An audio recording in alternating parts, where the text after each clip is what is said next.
The Tale of Aladdin and the Magic Lamp. In a time long ago, there was a humble tailor who lived in a bustling town. His only son, Aladdin, was a carefree and lazy boy, more interested in running through the streets and playing with other children than learning a skill or helping his father. This made his father deeply sad, and soon the tailor passed away, leaving Aladdin to live with his grieving mother. Despite his mother's tears, Aladdin showed no desire to change. He continued his days of mischief, spending hours on end playing in the streets with his friends.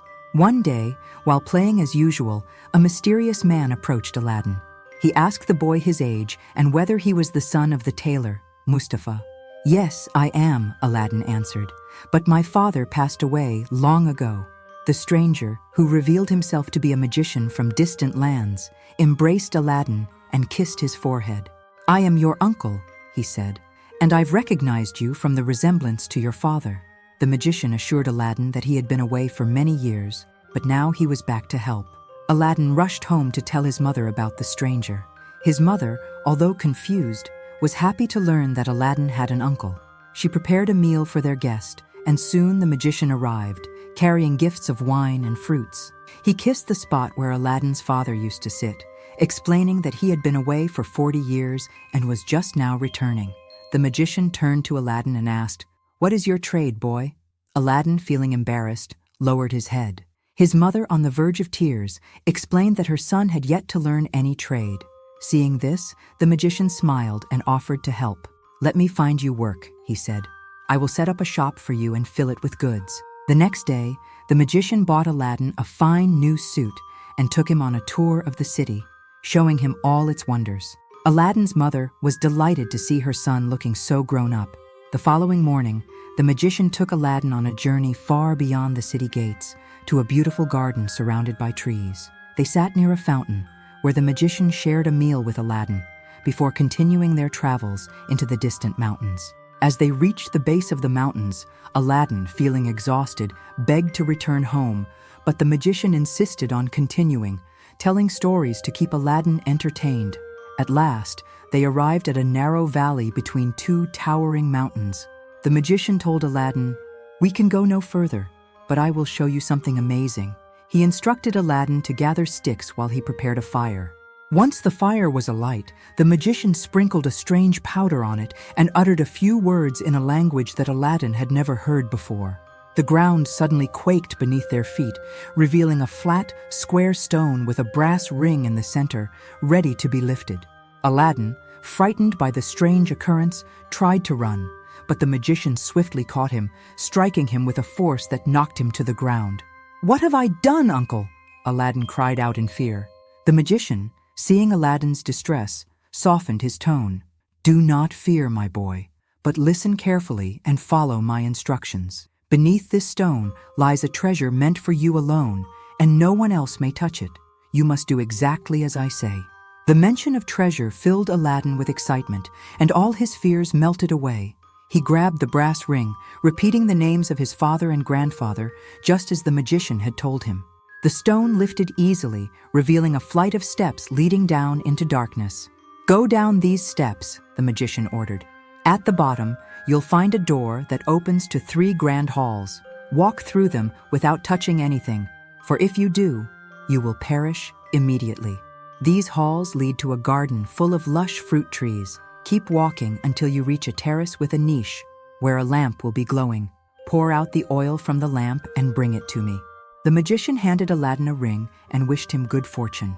Following the magician's instructions, Aladdin ventured down the steps and into the halls, careful not to touch anything. He reached the garden, picked some fruit from the trees, and found the lamp. With the lamp in hand, he made his way back to the mouth of the cave. Just as Aladdin stepped out, the magician, eager to get his hands on the lamp, shouted, "Quickly, give me the lamp!" But Aladdin hesitated, refusing to hand it over until he was safely outside. The magician, enraged, threw more powder onto the fire and muttered an incantation. The stone rolled back into place, trapping Aladdin inside the cave. The magician, revealing his true intentions, left the country, showing that he was no relative of Aladdin, but a devious sorcerer who had been using Aladdin to obtain the magical lamp. He had hoped to kill Aladdin after acquiring the lamp, for he knew it would give him unimaginable power. Trapped in the dark, Aladdin wept and mourned his fate. For 2 long days, he remained in the cave, calling out in despair. Finally, he clasped his hands in prayer, and in the process, accidentally rubbed the ring the magician had given him. To his astonishment, a giant and terrifying genie emerged from the earth. "What do you seek?" the genie boomed. "I am the servant of this ring, and will obey you in all things." With newfound courage, Aladdin replied, "Take me out of this place." The earth opened, and Aladdin found himself standing in the light of day once more.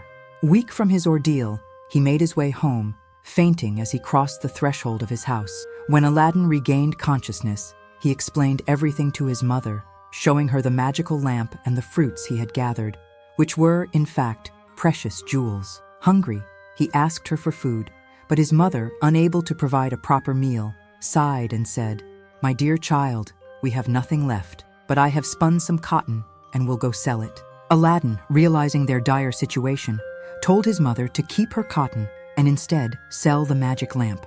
The lamp was very dirty, so she began to clean it, hoping it would fetch a higher price. But as soon as she rubbed it, a terrifying genie emerged, booming, "What is your wish?" Shocked, Aladdin's mother fainted, but Aladdin quickly grabbed the lamp and boldly commanded, "Bring me something to eat." The genie obeyed and returned with a silver bowl and 12 silver plates, each laden with delicious dishes, along with 2 silver cups and 2 bottles of wine. When Aladdin's mother regained consciousness, she marveled at the extraordinary feast. "Where did this come from?" she asked. "Don't ask," Aladdin replied. "Just eat." They sat down to a breakfast that lasted well into the afternoon, and when they were done, Aladdin explained everything about the lamp. His mother, still uncertain, begged him to sell it and stay away from such dangerous things. "No, mother," Aladdin responded. "Now that we know the lamp's power, we will use it, and I will keep this ring with me always." As time passed, Aladdin sold off the silver plates one by one, using the proceeds to sustain their lifestyle. Whenever they ran out, he would ask the genie for more. This routine continued for many years, and their lives improved immensely. But one day, an announcement was made by the Sultan that everyone in the city was to stay indoors and close their shutters while the Sultan's daughter, the princess, went to the bathhouse. Aladdin was struck by the desire to see the princess's face. It was rumored that she was always veiled and rarely revealed her beauty to anyone. Driven by curiosity, he hid behind the door of the bathhouse and peeked through a small chain. When the princess lifted her veil as she entered, her beauty was so stunning that Aladdin instantly fell in love with her. He returned home, deeply changed, and his mother immediately noticed. "What's wrong, my son?" she asked. Aladdin, with newfound determination, explained, "I have fallen in love with the princess, and I cannot live without her. I will ask for her hand in marriage from her father." His mother laughed at the thought, but Aladdin's passion convinced her to help. She packed some of the magical fruits from the enchanted garden into a napkin, hoping their sparkle would impress the Sultan. With trust in the magic of the lamp, she set out to visit the Sultan, hoping to win his favor for her son. When she arrived at the Sultan's palace, the Grand Vizier and the royal council were already present, but the Sultan paid no attention to her. She returned day after day for a week, standing quietly in the hall. But still, the Sultan took no notice of her. Finally, on the 6th day, the Sultan turned to his vizier and said, "I see the same woman here every day, carrying something in a napkin. Call her in next time so I can find out what she wants." The next day, at the vizier's signal, Aladdin's mother approached the Sultan's throne and knelt before him. The Sultan, sensing her hesitation, dismissed everyone except for the vizier and said, "Rise, good woman. Tell me what you seek. I promise to forgive you for whatever you may say." Taking a deep breath, she spoke up. "My son is deeply in love with your daughter, the princess," she said, "and he wishes to ask for her hand in marriage." Aladdin's mother, deeply worried, prayed that her son might forget his love for the princess, but it was all in vain.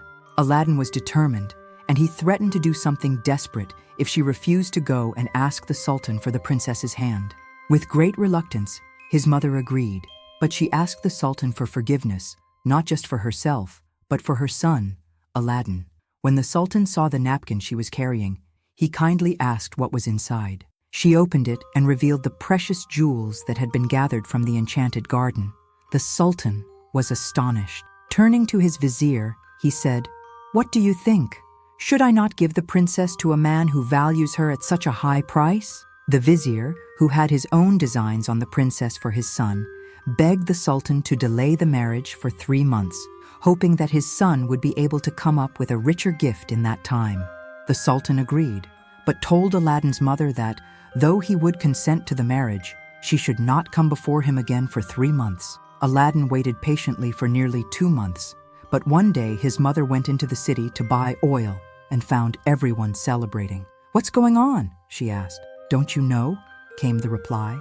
"The Grand Vizier's son is to marry the Sultan's daughter tonight." Shocked, Aladdin's mother rushed home and told her son, who was devastated at first, but then remembered the magic lamp. He rubbed it, and the genie appeared, asking, "What is your command?"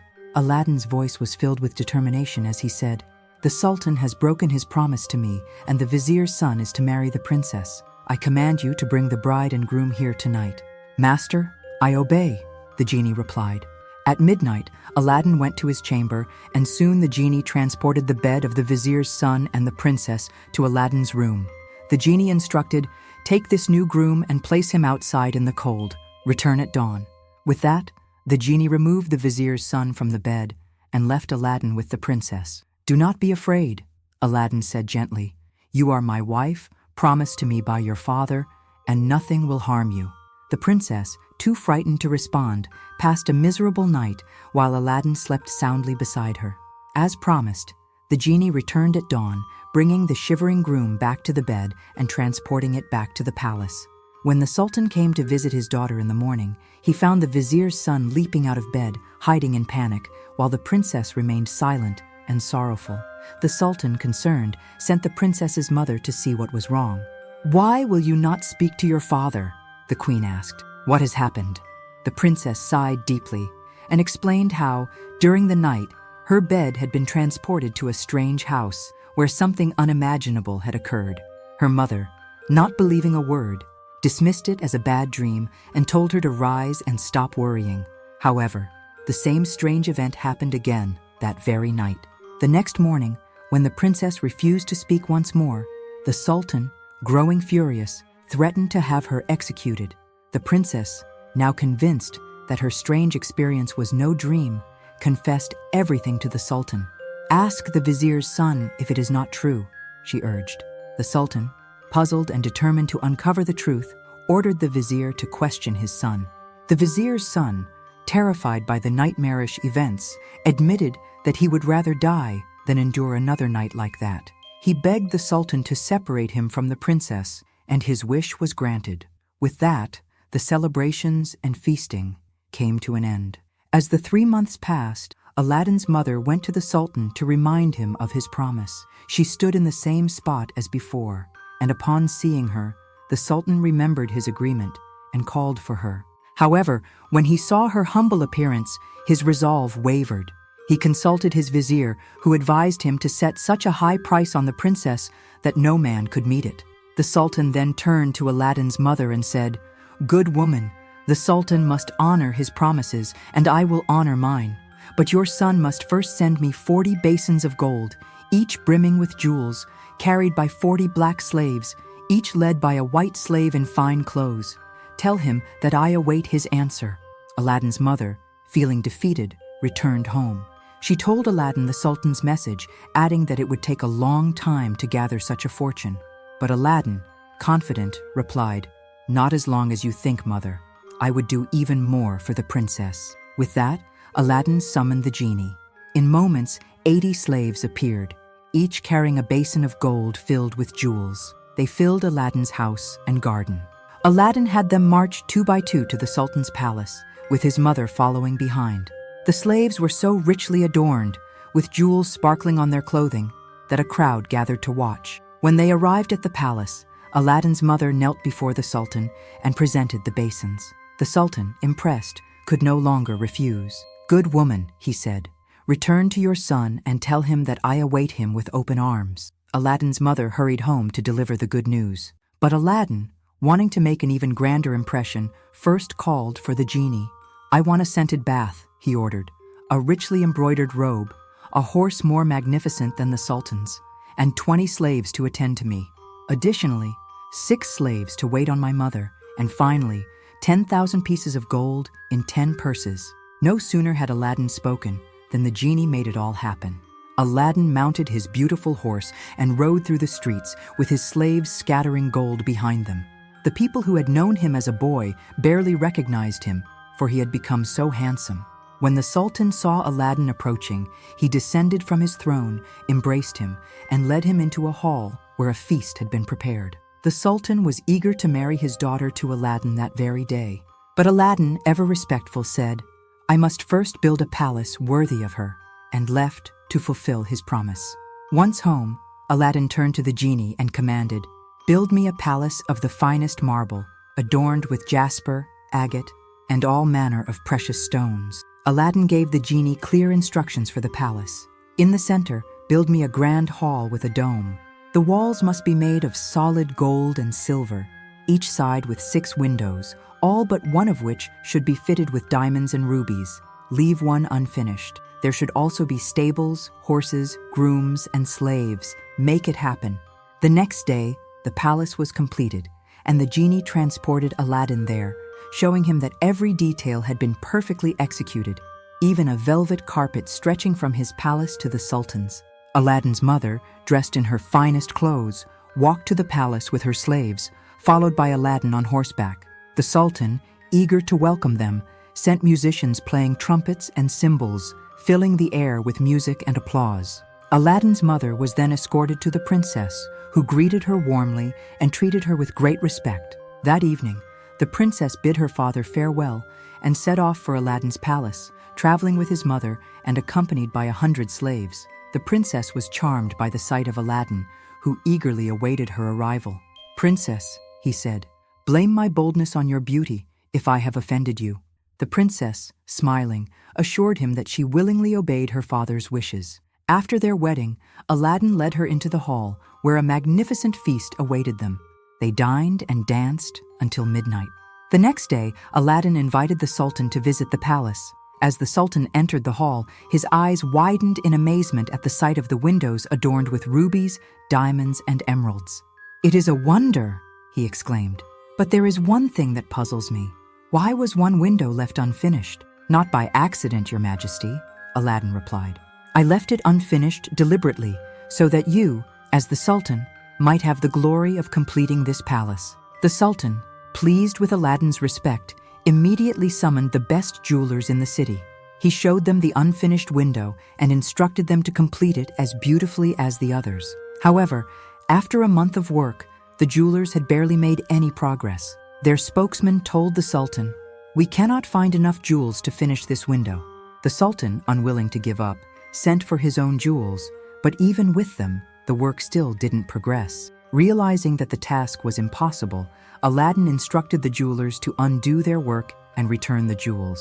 With a wave of his hand, the genie completed the window in an instant. The Sultan was amazed to receive his jewels back, and when he visited Aladdin again, he saw the window fully finished. Overcome with admiration, the Sultan embraced Aladdin, while the envious vizier muttered about possible magic involved. Aladdin's charm and courtesy won him the love of the people.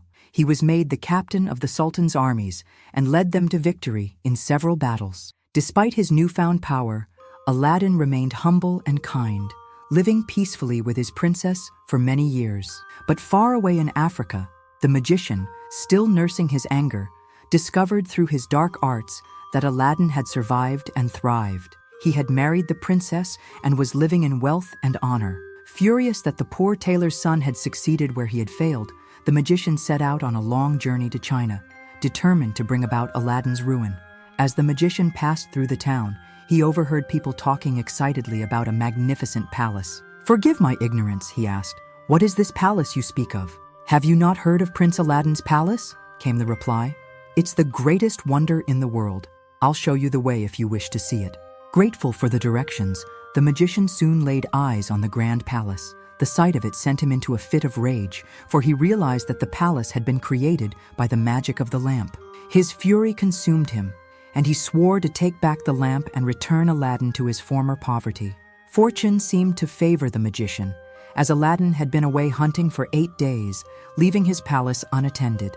The magician seized this opportunity and bought a dozen new lamps, placing them in a basket.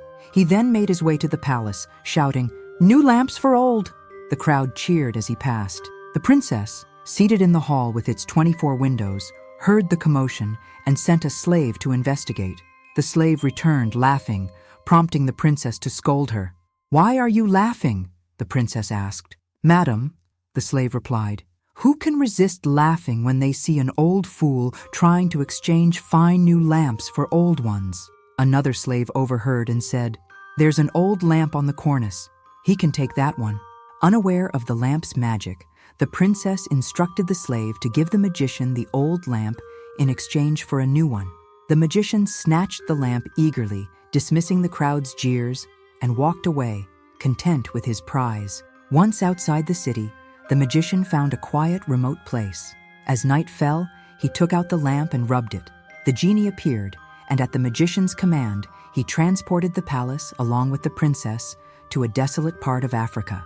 The next morning, the sultan gazed out of his window, expecting to see the grand palace. To his astonishment, it was gone. He summoned the vizier and asked where the palace had gone.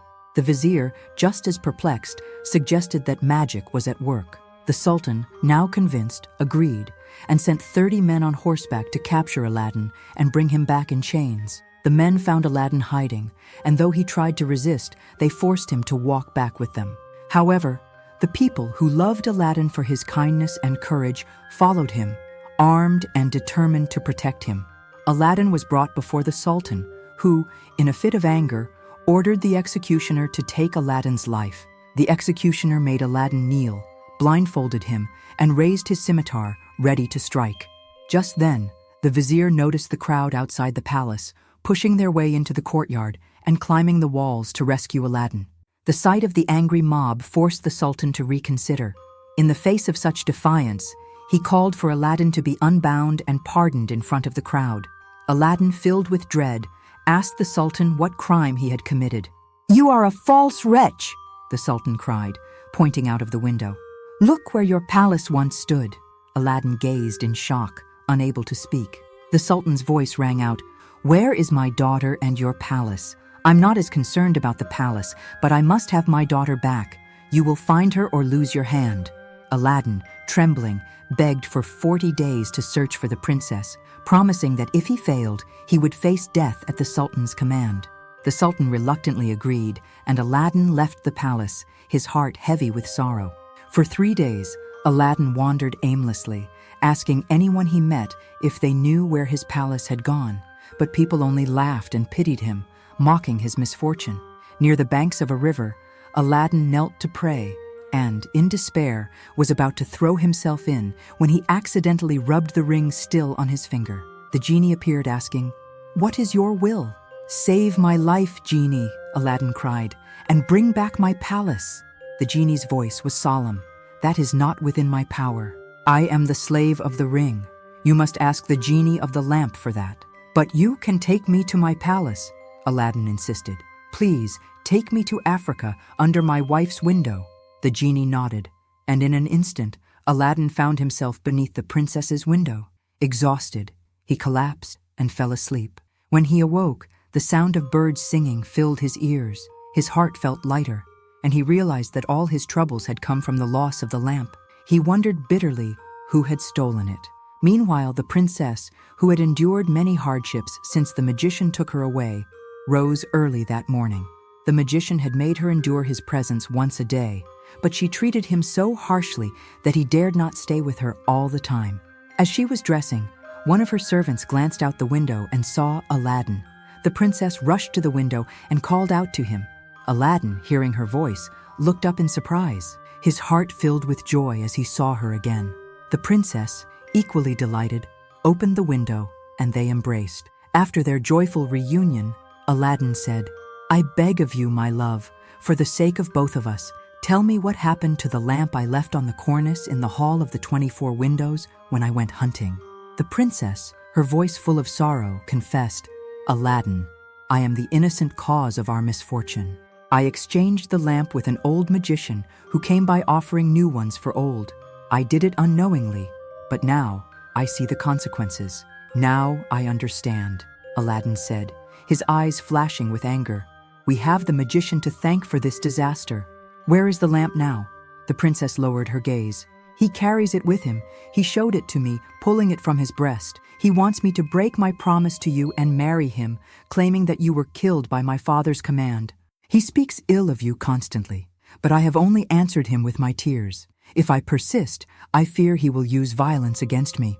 Aladdin, ever resourceful, comforted the princess and then left her for a while to make his plans. Disguising himself, he changed clothes with the first person he encountered in the town. He also bought a special powder and returned to the princess. She greeted him through a small side door, and Aladdin instructed her, "Put on your most beautiful dress and greet the magician with smiles. Let him believe you have forgotten me. Invite him to supper," Aladdin continued, "and tell him you wish to taste the wine of his country. When he leaves to fetch it, I will guide you through the next steps." The princess listened carefully, and when Aladdin left, she hurriedly prepared herself for the first time since being taken to Africa. She adorned herself with a girdle and a headdress of diamonds, and when she looked into the mirror, she saw how beautiful she had become. She welcomed the magician, who was amazed to see her transformed. "I have decided that Aladdin is dead," she said to his delight. "All my tears will not bring him back, so I have resolved to mourn no more. That is why I invited you to dine with me tonight. However, I am weary of the wines of China and would like to try the wines of Africa." The magician, overjoyed at her change of heart, rushed to his cellar to fetch the wine. Meanwhile, the princess slipped the powder Aladdin had given her into her cup. When the magician returned, she handed him her cup and asked him to drink her health with the wine from Africa, exchanging it for his own. Before drinking, the magician lavished praise on her beauty, but the princess quickly interrupted him. "Let us drink first," she said, "and you may say whatever you wish afterward." She raised her cup to her lips, but kept it there, while the magician, believing he had won her over, drank from his cup in one go. In moments, he fell back lifeless, poisoned by the powder. At once, the princess opened the door to Aladdin, who embraced her warmly. But Aladdin quickly turned his attention to the magician's lifeless body. He retrieved the magic lamp from the magician's vest and commanded the genie to carry the palace and everything within it back to China. The genie obeyed, and in an instant, the princess felt only 2 small tremors, unaware that she had returned home. The sultan, sitting in his closet and mourning the loss of his daughter, happened to look up. To his astonishment, he rubbed his eyes and saw the palace standing before him, just as it had been before. The sultan hurried to the palace, where Aladdin welcomed him in the grand hall with its 24 windows, the princess by his side. The sultan, overjoyed, embraced them both, and their troubles were over at last.